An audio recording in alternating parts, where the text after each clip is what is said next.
Today's tale: The Grave.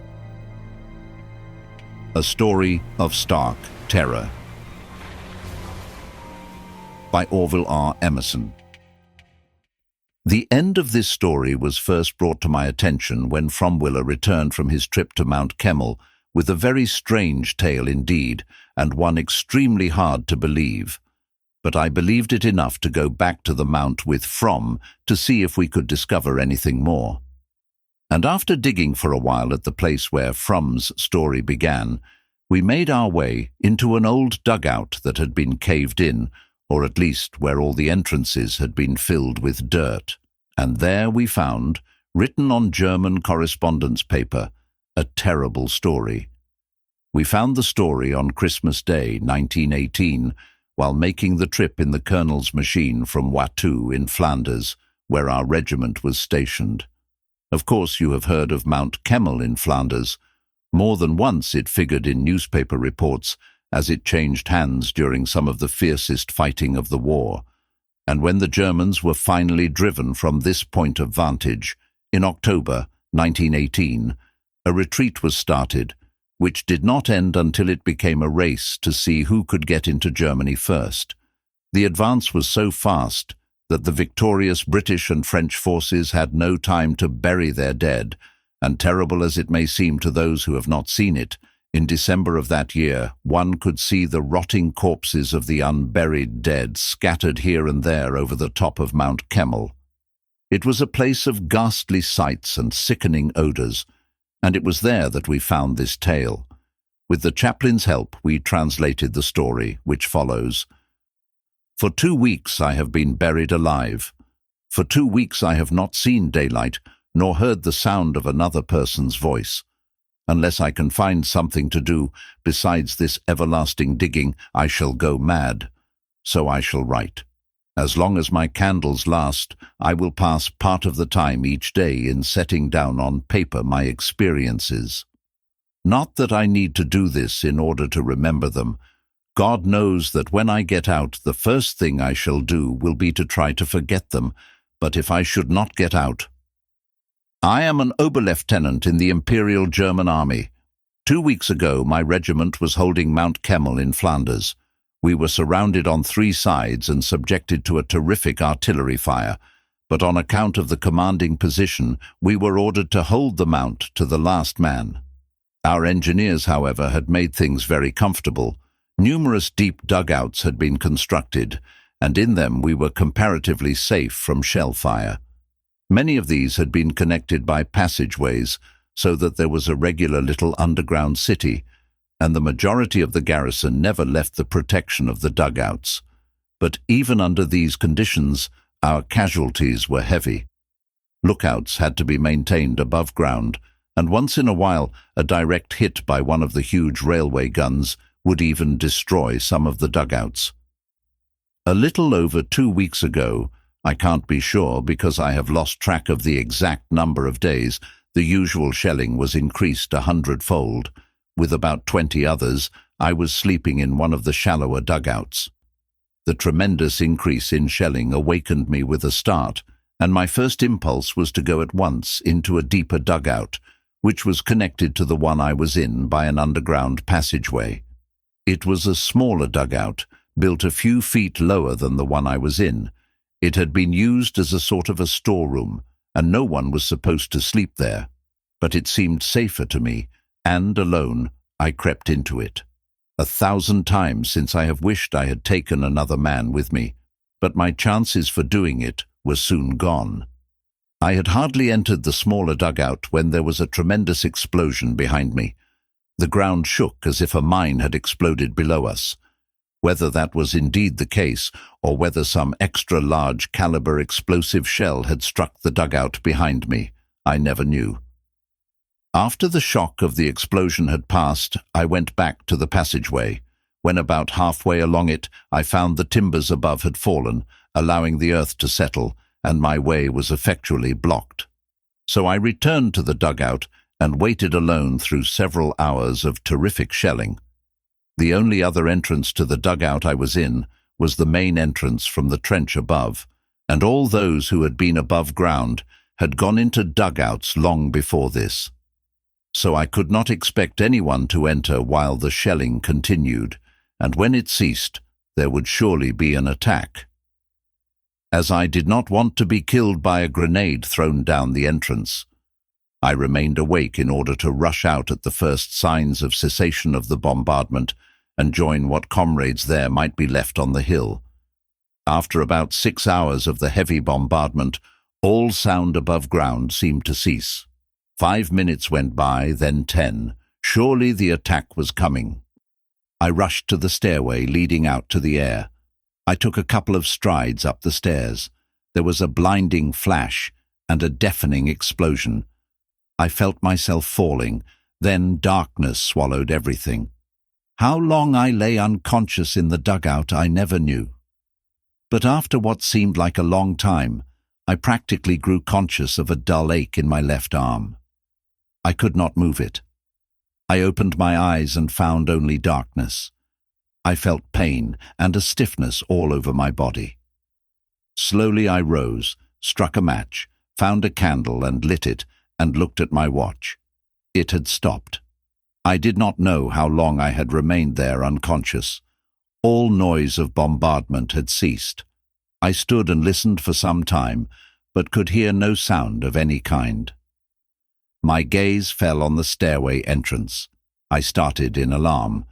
The end of the dugout, where the entrance was half filled with dirt. I went over and looked closer. The entrance was completely filled with dirt at the bottom, and no light of any kind could be seen from above. I went to the passageway to the other dugout, although I remembered it had caved in. I examined the fallen timbers closely. Between two of them I could feel a slight movement of air. Here was an opening to the outside world. I tried to move the timbers as well as I could with one arm, only to precipitate a small avalanche of dirt which filled the crack. Quickly I dug at the dirt until again I could feel the movement of air. This might be the only place where I could obtain fresh air. I was convinced that it would take some little work to open up either of the passageways, and I began to feel hungry. Luckily, there was a good supply of canned foods and hard bread, for the officers had kept their rations stored in this dugout. I also found a keg of water and about a dozen bottles of wine, which I discovered to be very good. After I had relieved my appetite and finished one of the bottles of wine, I felt sleepy and, although my left arm pained me considerably, I soon dropped off to sleep. The time I have allowed myself for writing is up, so I will stop for today. After I have performed my daily task of digging tomorrow, I shall again write. Already my mind feels easier. Surely help will come soon. At any rate, within 2 more weeks I shall have liberated myself. Already I am halfway up the stairs, and my rations will last that long. I have divided them so they will. Yesterday I did not feel like writing after I finished my digging. My arm pained me considerably. I guess I used it too much.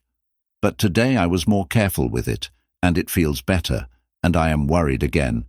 Twice today big piles of earth caved in where the timbers above were loose, and each time as much dirt fell into the passageway as I can remove in a day.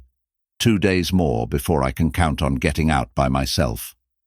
The rations will have to be stretched out some more. The daily amount is already pretty small, but I shall go on with my account.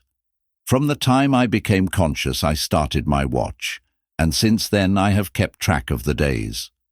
On the 2nd day I took stock of the food, water, wood, matches, candles, etc., and found a plentiful supply for 2 weeks at least. At that time I did not look forward to a stay of more than a few days in my prison. Either the enemy or ourselves will occupy the hill, I told myself, because it is such an important position, and whoever now holds the hill will be compelled to dig in deeply in order to hold it. So to my mind, it was only a matter of a few days until either the entrance or the passageway would be cleared, and my only doubts were as to whether it would be friends or enemies that would discover me. My arm felt better, although I could not use it much, and so I spent the day in reading an old newspaper which I found among the food supplies, and in waiting for help to come. What fool I was! If I had only worked from the start, I would be just that many days nearer deliverance. On the third day, I was annoyed by water, which began dripping from the roof and seeping in at the sides of the dugout. I cursed that muddy water then, as I have often cursed such dugout nuisances before, but it may be that I shall yet bless that water, and it shall save my life. But it certainly made things uncomfortable, so I spent the day in moving my bunk, food and water supplies, candles, etc., up into the passageway.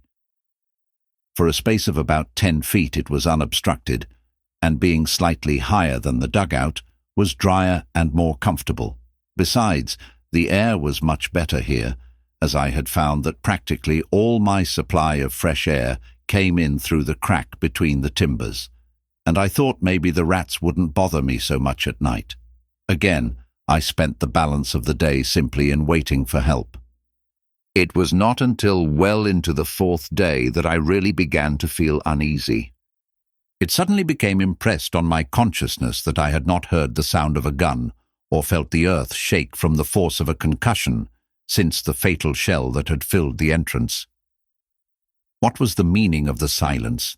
Why did I hear no sounds of fighting? It was as still as the grave.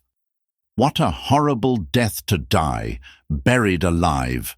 A panic of fear swept over me, but my will and reason reasserted itself.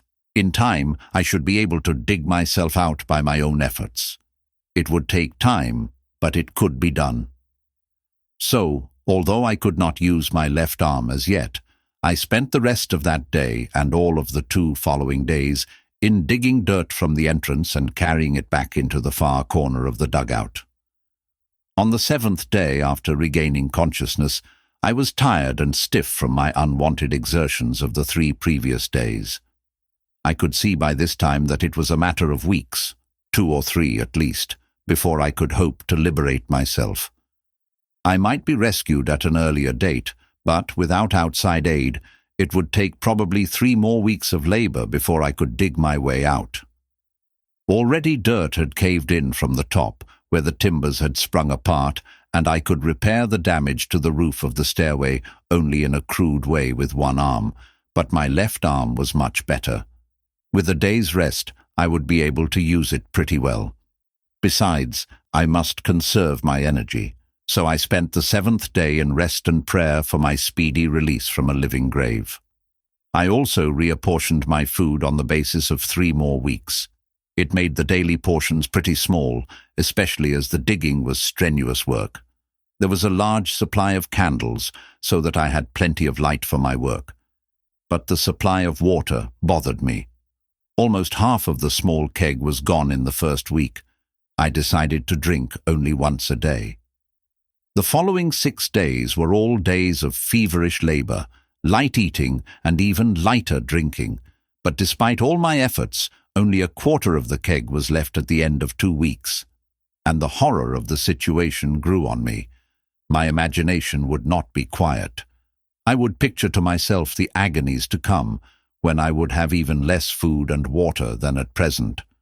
My mind would run on and on, to death by starvation, to the finding of my emaciated body by those who would eventually open up the dugout, even to their attempts to reconstruct the story of my end. And, adding to my physical discomfort, were the swarming vermin infesting the dugout and my person.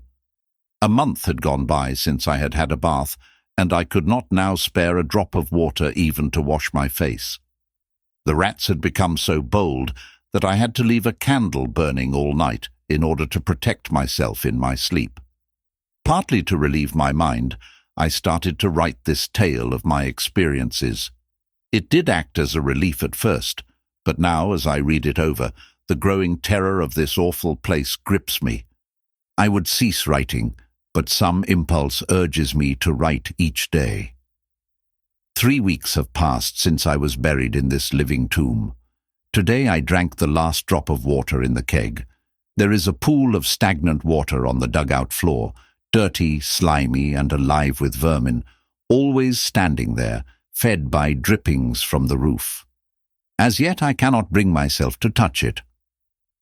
Today I divided up my food supply for another week.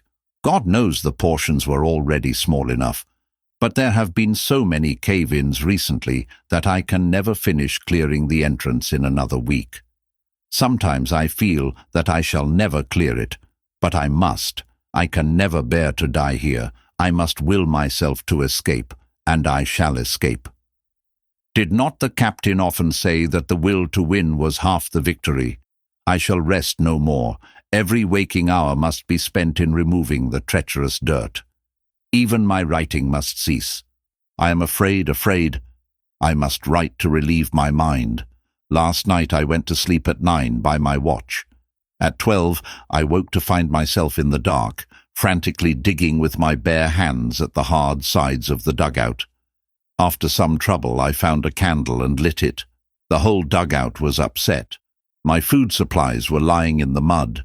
The box of candles had been spilled. My fingernails were broken and bloody from clawing at the ground. The realization dawned upon me that I had been out of my head. And then came the fear. Dark, raging fear. Fear of insanity. I have been drinking the stagnant water from the floor for days. I do not know how many. I have only about one meal left, but I must save it. I had a meal today. For 3 days I have been without food, but today I caught one of the rats that infest the place. He was a big one too, gave me a bad bite, but I killed him. I feel lots better today. Have had some bad dreams lately, but they don't bother me now. That rat was tough though. Think I'll finish this digging and go back to my regiment in a day or two. Heaven have mercy. I must be out of my head half the time now. I have absolutely no recollection of having written that last entry, and I feel feverish and weak. If I had my strength, I think I could finish clearing the entrance in a day or two, but I can only work a short time at a stretch. I am beginning to give up hope. Wild spells come on me oftener now. I awake tired out from exertions which I cannot remember. Bones of rats, picked clean, are scattered about, yet I do not remember eating them. In my lucid moments I don't seem to be able to catch them, for they are too wary and I am too weak. I get some relief by chewing the candles, but I dare not eat them all. I am afraid of the dark. I am afraid of the rats. But worst of all is the hideous fear of myself. My mind is breaking down. I must escape soon, or I will be little better than a wild animal. Oh God, send help. I am going mad. Terror, desperation, despair. Is this the end? For a long time I have been resting. I have had a brilliant idea. Rest brings back strength. The longer a person rests, the stronger they should get. I have been resting a long time now. Weeks or months, I don't know which, so I must be very strong. I feel strong. My fever has left me, so listen. There is only a little dirt left in the entranceway. I am going out and crawl through it, just like a mole, right out into the sunlight. I feel much stronger than a mole. So this is the end of my little tale. A sad tale, but one with a happy ending. Sunlight, a very happy ending. And that was the end of the manuscript. There only remains to tell From Willa's tale. At first, I didn't believe it, but now I do. I put it down, though, just as From Willa told it to me, and you can take it or leave it, as you choose. Soon after we were billeted at Watu, said From Willa, I decided to go out and see Mount Kemmel. I had heard that things were rather gruesome out there, but I was really not prepared for the conditions that I found. I had seen unburied dead around rulers and in the Argonne, but it had been almost 2 months since the fighting on Mount Kemmel, and there were still many unburied dead. But there was another thing that I had never seen, and that was the buried living. As I came up to the highest point of the mount, I was attracted by a movement of loose dirt on the edge of a huge shell hole. The dirt seemed to be falling into a common center, as if the dirt below was being removed. As I watched, Suddenly I was horrified to see a long, skinny human arm emerge from the ground. It disappeared, drawing back some of the earth with it. There was a movement of dirt over a larger area, and the arm reappeared, together with a man's head and shoulders. He pulled himself up out of the very ground, as it seemed, shook the dirt from his body like a huge, gaunt dog, and stood erect. I never want to see such another creature. Hardly a strip of clothing was visible, and what little there was so torn and dirty that it was impossible to tell what kind it had been. The skin was drawn tightly over the bones, and there was a vacant stare in the protruding eyes. It looked like a corpse that had lain in the grave a long time. This apparition looked directly at me, and yet did not appear to see me. He looked as if the light bothered him. I spoke, and a look of fear came over his face. He seemed filled with terror. I stepped toward him, shaking loose a piece of barbed wire which had caught in my puttees. Quick as a flash, he turned and started to run from me. For a second I was too astonished to move. Then I started to follow him. In a straight line he ran, looking neither to the right or left. Directly ahead of him was a deep and wide trench. He was running straight toward it. Suddenly, it dawned on me that he did not see it. I called out, but it seemed to terrify him all the more, and with one last lunge, he stepped into the trench and fell. I heard his body strike the other side of the trench and fell with a splash into the water at the bottom. I followed and looked down into the trench. There he lay, with his head bent back in such a position that I was sure his neck was broken. He was half in and half out of the water, and as I looked at him, I could scarcely believe what I had seen. Surely he looked as if he had been dead as long as some of the other corpses scattered over the hillside. I turned and left him as he was. Buried while living, I left him unburied when dead.